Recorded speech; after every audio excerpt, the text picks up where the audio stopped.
Hello and welcome back. Mitali, I am deeply, deeply grateful for you taking our time to join us today. Thank you very much at the outset. And the matter we have in, or rather ahead of us, is one that requires perhaps the greatest importance and the criticality and the focus that organizations deserve, which is why my first question really to you, Mitali, is or at least over the last 3 odd years, organizations and enterprises have traversed a fairly long journey. It's been arduous at best. But the sophistication or the evolution of the threat landscape has accelerated considerably too. In that sense of the word, Mitali, as an information security and data protection risk and governance expert, how do you define the very concept of resilience in terms of cybersecurity? So, Arjun, very interesting question. And, cyber resilience is a term now, I think last 18 months or so, this has come more into picture, moving from cyber security to cyber resilience. And that is what I think the organizations are moving towards. No more it's just, keeping your landscape secure from threats. It's more like becoming resilient. So the first and the foremost step in becoming a cyber resilient organization, or thinking whether you are resilient or not, is that what is that time frame that you would need as an organization to come back and resume your operations. For example, there was COVID, and then everybody had to move from a working environment to a remote working environment. And that's where it's very important. So all of those security tools that were needed, which were on prem, to the places where it went from remote to remote working. So all those aspects, I think it's very important, it's very critical as a practitioner, that are you doing a continuous risk assessment of your organization, of your threat landscape. Generally what people do is that risk assessment is more like a check in the box, and that's it. Of a compliance, or some organizations which have proved to be cyber resilient in this time frame are the ones whom the organizations where this risk assessment has been done in a very proper manner. They are doing a continuous risk assessment, re-looking at their threat landscape. Your controls should not be just because a particular security tool is best in the industry. It's more because that is the need of your organization, that is mitigating a particular risk in your organization. So I think that's the piece where that cyber resilience comes into picture. Then once you have implemented those controls, sometimes you implement the best of the controls. You say that I have my best SIEM tool there, I have my best firewalls configured, but then you don't relook at the rule sets that are there within those tools. So a firewall is configured, but it doesn't have the proper rules, so you're not getting the right kind of alerts. Your SIEM does not have the event, so you're not getting the right right SOC alerts at the right time, and right actions are not taken, which means that it is very difficult for you to come back to normal. And then you have your BCP plans in place, you have your incident response in place, everything is there, but have you ever tested them? Have you ever seen what is my what is my time frame by when I'll come back to normal, by when I'll resume my services? So that's where the practice of resilience is into picture, and that's something which organizations have to inbuilt into the organization, right into the DNA of the organization. No, that's actually, you made an interesting point there right in the middle where you said there's tons of technology and very beautiful technology available to us today to enhance our perception of feeling safe in a manner of the word. In that sense, Mitali, do you often observe a tendency for folks in the security space to adopt technology by the volumes without realizing that they're equally adding complexity, especially when you couple it with the lack of skills in industry? Exactly. I think what happens is nowadays with the ransomware attacks, with the cyber attacks growing tremendously, like earlier, the challenge of a CISO or a CIO was to get the budgets for implementation of security tools. But now that has changed. There is a paradigm shift. Now, the board would themselves say, what is the budget that you need to ensure that we are secure? Just give us a guarantee that we are secure, we are safe, we are resilient. That's the new talk in the boardroom that is happening nowadays. But then, as a CISO, what many people do as a practitioner is that they would say, okay, my board wants this, this is the new tool in the industry. Everybody is talking about it. There are webinars around it. There are brochures around it. I just put it in my data center. And at the end of the day, when you look at your data center, you will see that there are just boxes, multiple boxes in your data center, but you really don't know, are they even relevant for me? So I think, again, I'll come back to my earlier point, which I said, it's very important that you do a risk assessment of your threat landscape. You look at what are the threat actors in your organization, what tools really make sense, security tools make sense for your organization. And if you are taking a sophisticated tool, do you have the real skill set to take care of those? Because what happens is, you implement a particular tool, you don't know how to do it. There are lack of resources within your team who can take care of it. Like, for example, you may implement a very sophisticated DLP tool or a threat intelligence tool, and nobody knows how to read the intel that it gives you, or nobody is able to interpret the data that is coming out of it. And then what happens is that you would shut down that tool. It is sitting there in your data center doing nothing, just adding cost, because you are giving cost to that, and you don't have any skill set. And one day when the board will ask you what happened with that tool, you will say that it's not a good tool, or you will say that we don't have the right people, you will say that I don't have the bandwidth to take care of those things, I need more people. And then you will go out looking out and hiring people. So I think it's very important to address that. You understand that if a particular, like for example, if I don't need DLP in my organization and I have some compensatory controls around it, maybe I have blocked my USBs, I have blocked folder sharing and all, and if that makes sense to me, I'll keep that till the time I really want to switch to DLP. And then for example, I may need it on-prem, I'm good with that, but when people are working remotely, I need DLP to be there.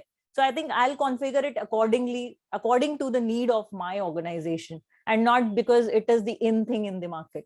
No, I couldn't agree more, because you made a couple of very, very fascinating points there where you spoke about boards today and business leaders being more enthusiastic about opening up the wallets, the organizational purses towards adoption of a lot more technology than we did earlier. But at the same time, my question is one that is fundamental. And I liked one particular turn of the phrase that you used.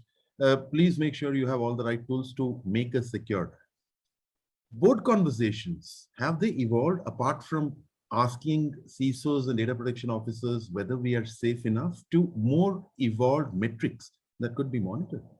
Yes. So if I talk about, I know in many organizations, this is still not there. It is still in a very nascent phase where it is still evolving. It still needs time to mature. But I think if I talk specifically about my organization, since the time I have joined, and it's been in May, it will be almost 15 years in the same organization. But then since the day one I took care of this particular role, I have never faced any challenge in getting the budget. Because if your decision is based on a risk, if it is based on some threats, if you see that there is a valid reason, if there is a legit reason why you need a particular budget, it is given to you. And and that really depends on the kind of board that you have, the kind of executive management that is there. Do they really understand security, or is it just because they want to be secure, so they'll tell you, okay, go ahead and get it? So how much they are connected with it, that is very important. And that's why I mentioned in the previous thing also, that it is in the DNA of the organization. You have to bring that culture. Security cannot be one person's job. It is not the role of only CISO. It is, every person in the organization has to be made custodian of information security. And only then, that is the only way how you can ensure that everybody understands it. Security is there. And I think that's where organizations need to mature a lot. So you need to have defined metrics, and over a period of time, it's not that I have one metrics today. After 5 years also, you'll have the same metric. The metrics also needs to keep on evolving. It needs to evolve. There has to be a maturity curve for the organization. First year when you are implementing security controls versus the 5th year when you're implementing it, there has to be a difference in it. And I think that's where a board which understands security is very important. And if they don't understand, as a CISO, it is your role to make them understand that why security is important. No, interesting, because one of the things that previous segments and folks that came before you and ahead of you at ESCON 2022 also spoke about the very drastic shortage of skills within industry. to be able to keep pace with the evolving sophistication of the threat landscape, both from state as well as non-state actors. In that sense, how can organizations or industry work towards bridging that gap, Mithali? Because it's a Yeah, serious problem. I think it's like the story of chicken versus egg. What came first? It's the same story. You get people, you try to fetch people out in the industry, and then suddenly, you realize that that person joined somewhere else, or that person is there in your organization for 2 months, and then, again, that person would go somewhere else, or you would feel that that person has shortage of skills. I mean, in the interview, it was different, and when the person is working, it is different. So those challenges are there. And I think one of the reasons for it is that digital transformation in the last 18 months has happened tremendously. Like, everybody who was thinking about digital transformation, who thought we will go to cloud in the next 12 months, in the next 18 months, suddenly all of that accelerated, and it happened in 3 months. That's the reason why, you now need more skilled people who are working generally on your systems. You need sophisticated, you have sophisticated tools, so you need people who understand those alerts that are coming, who can define those rule sets, and who can do it. So that shortage definitely is there, and I think next 1 year or so it will be there. So I think, as a practice, what we do is we try to cross train our people. We try to bridge that gap by cross training the people within the organization. Let's say if a person who is working as a business analyst in some other project, but he has some deviation or some inclination towards security, we would actually take that person, we would train that person. We take freshers from the industry, we would do our trainings for them. But yes, even after doing that, we have associations with certain cybersecurity forums through which we pick people. We try to do as much as possible. We try to keep them engaged. We try to keep them, like I said, cross-trained with different technologies, so that if one goes, we have the other person as the backup. So like we say, the backup and contingency plans, we try to have those in place. But then, yes, there is a shortage of skill set. Do you feel, Mithali, by that measure, that cybersecurity operations automation would be one of the steps towards addressing the shortage of human capital? Absolutely. I think earlier it was SecOps, which we used to call. Now it's more of CyberOps, what the new term that has come into picture. You need to have that automation wherever possible. For example, if you have 2, 3 people, 4 people monitoring the same thing and looking at the alerts, it's still human who is doing that. It's still manual effort. Why did you move from Excel sheets to systems? It was because we wanted to automate the processes. Similarly, in security, gone are the days when you had some analyst sitting and looking at each alert and taking action on it. Now it's time when you need to think of playbooks, you need to think of automated incident responses. You have to think that, let's say if my analyst is maybe working on something else and he misses one alert, what would you do? He would say that it was a manual error, like we do in Excel also. We say it's a manual error and we forget about it. But then in a SOC alert, can you really live with that? So I think areas need to be defined where you want to do that automation. Your threat intel is coming in. I mean, there is a huge threat intel that comes every day.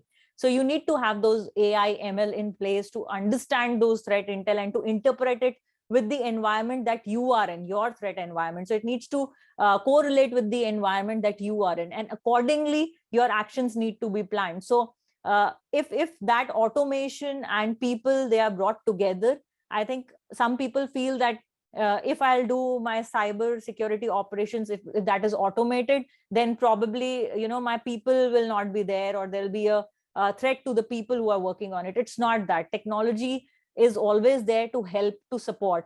So if the technology is coupled with people, I think it eases the job of those humans doing that mundane task and those nitty-gritty tasks every day. Rather than that, they can focus on a much higher area, and for them also, it will not be like a daily routine job. It will be something learning, something different for them. And that's also one of the reasons why people think, I've been doing the same job in this organization for the last 6 months. I'm looking at the alerts, I'm doing manual analysis and all. Let me go to the next organization where maybe some other tools are also there and I may learn something else. So I think that's where these two have to come hand in hand to ensure that, like you asked me in the beginning, resilience. So I think this is also a very big contributor towards cyber resilience, because you will be shortening the time frame of getting those alerts and taking actions on it. Very true. Very true, Mitali. But I do have a view on the clock. I know you've got a schedule ahead. In parting, my question to you is, the role of a CISO today stands dramatically, well, reimagined, to use a cliche. But do you feel that your job today is more about managing risk than about the threat landscape? And if that were to be so, as managers of risk, how do you see the evolution of the CISO over the next 2 or 3 years? So I think threat landscape and risk, they would also go hand in hand, if you ask me. And I haven't seen my role changed over the last few years. It has been same. I have been doing the same thing, like, and I enjoy doing it. I enjoy looking at the risk, looking at the threat landscape, planning my threat and indicators, looking at those threat vectors and planning that whole threat process, threat modeling, doing that threat modeling. So I enjoy doing that. And risk is something which is changing every day. Threats are changing every day. So these will keep on changing. As a CISO, role was more of reporting to the board of directors earlier. Slowly, I think in the last 4-5 years, it has transformed into being an advisor, into being being a strategist, giving strategies to the board and ensuring that they are implemented in the right fashion. And the compliance posture, somewhere you can determine the compliance posture of the organization, and it's not just reporting, it's more like a participation with the board, being like them and ensuring that your organization is secure. It's like securing your own fort. No, couldn't agree more, Mitali. That pretty much is all we have time for. Delightful as always speaking to you, listening to your perspectives, and such finely articulated ones too. Thank you so very much for taking time out to join us at ESCON 2022. Thanks, Arjun. It's always a pleasure to be there on any discussions with you. Thank you so much. Ladies and gentlemen, that was Mitali Sharma in conversation with your host. Stay tuned. We'll be back in just a minute.